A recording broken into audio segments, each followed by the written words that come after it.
People who've been in the rocketry business for decades, who say about you that you don't know what you don't know. Well, I suppose that's true of anyone. How can anyone know what they don't know? But when critics say you can't do this, your answer to them is, we've done it.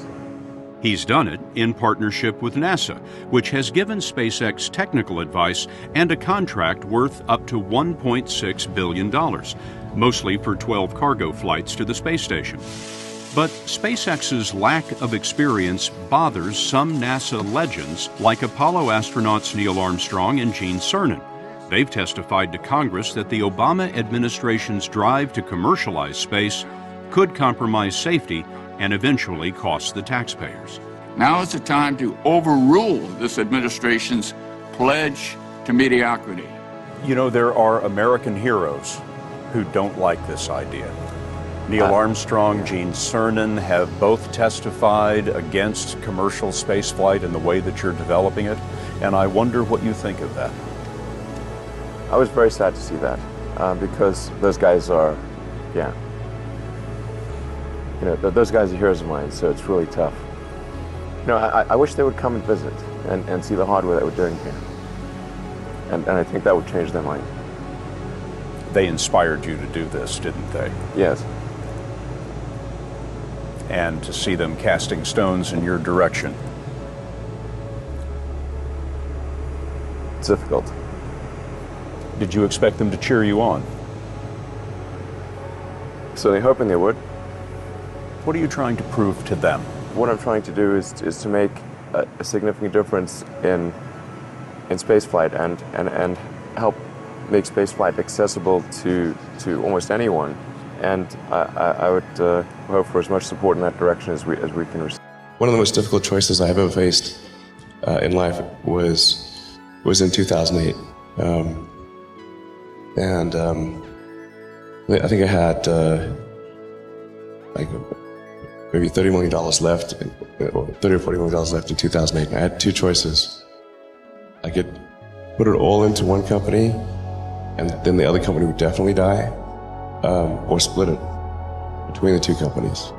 But if I split it between the two companies, then both might die. When you put your blood, sweat, and tears into creating something, or building something, it's like a child. And so it's like, which one am I going to let one starve to death? I couldn't bring myself to do it, so I split the money between the two. Fortunately, thank goodness, they both came through. What was your biggest failure, and how did that change you? Well, there's a ton of failures along the way, that's for sure. Except for, as I said, for SpaceX, the first 3 launches failed. And we're just barely able to scrape together enough parts and money to do the 4th launch. If that 4th launch had failed, we would have been dead. So multiple failures along the way. I tried very hard to get the right expertise in for SpaceX. I tried hard to find a great chief engineer for the rocket, but the good chief engineers wouldn't join, and the bad ones, well, there was no point in hiring them. So I ended up being chief engineer of the rocket. So if I could have found somebody better, then we would have maybe had less than 3 failures. That 3rd failure in a row, did you think, I need to pack this in? Never. Why not? I don't ever give up. So many people tried to talk me out of starting a rocket company. It was crazy. One good friend of mine collected a whole series of videos of rockets blowing up and made me watch those. He just didn't want me to lose all my money. We're doing these things that seem unlikely to succeed, and we've been fortunate, and at least thus far they have succeeded. Now is the time to take risk. You don't have kids. As you get older, your obligations increase. And once you have a family, you start taking risk not just for yourself, but for your family as well. It gets much harder to do things that might not work out. So now is the time to do that before you have those obligations. So I would encourage you to take risks now. Do something bold. You won't regret it. How did you figure you were going to start a car company and be successful at it? Well, I didn't really think Tesla would be successful. I thought we would most likely fail. But I thought that we at least could address the false perception that people had that an electric car had to be ugly and slow and boring like a golf cart. But you say you didn't expect the company to be successful, then why try? If something's important enough, you should try, even if the probable outcome is failure. Or how do you think about making a decision when everyone tells you this is a crazy idea? Or where do you get the internal strength to do that? Well, first of all, I'd say I actually think I feel fear quite strongly. So it's not as though I just have the absence of fear.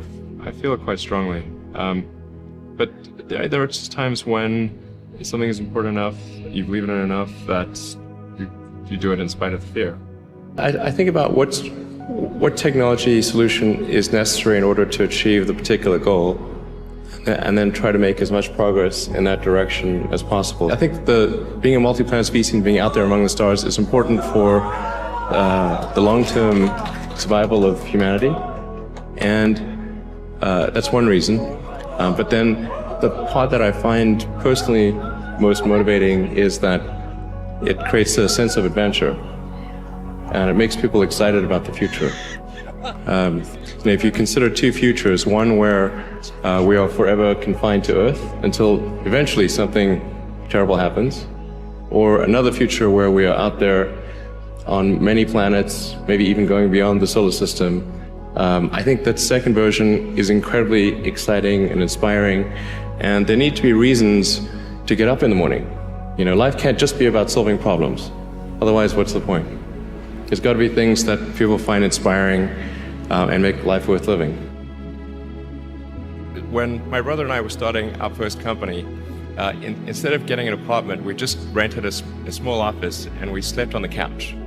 And we showered at the YMCA, and we're so hot up we had one computer, so the website was up during the day and I was coding at night, 7 days a week, all the time. And I sort of briefly had a girlfriend in that period, and in order to be with me, she had to sleep in the office. So work hard, like every waking hour. That's the thing I would say particularly if you're starting a company. Whatever area that you get into, given that even if you're the best, there's always a chance of failure. So I think it's important that you really like whatever you're doing. If you don't like it, life is too short. If you like what you're doing, you think about it even when you're not working. I mean, it's something that your mind is drawn to. And if you don't like it, you just really can't make it work, I think.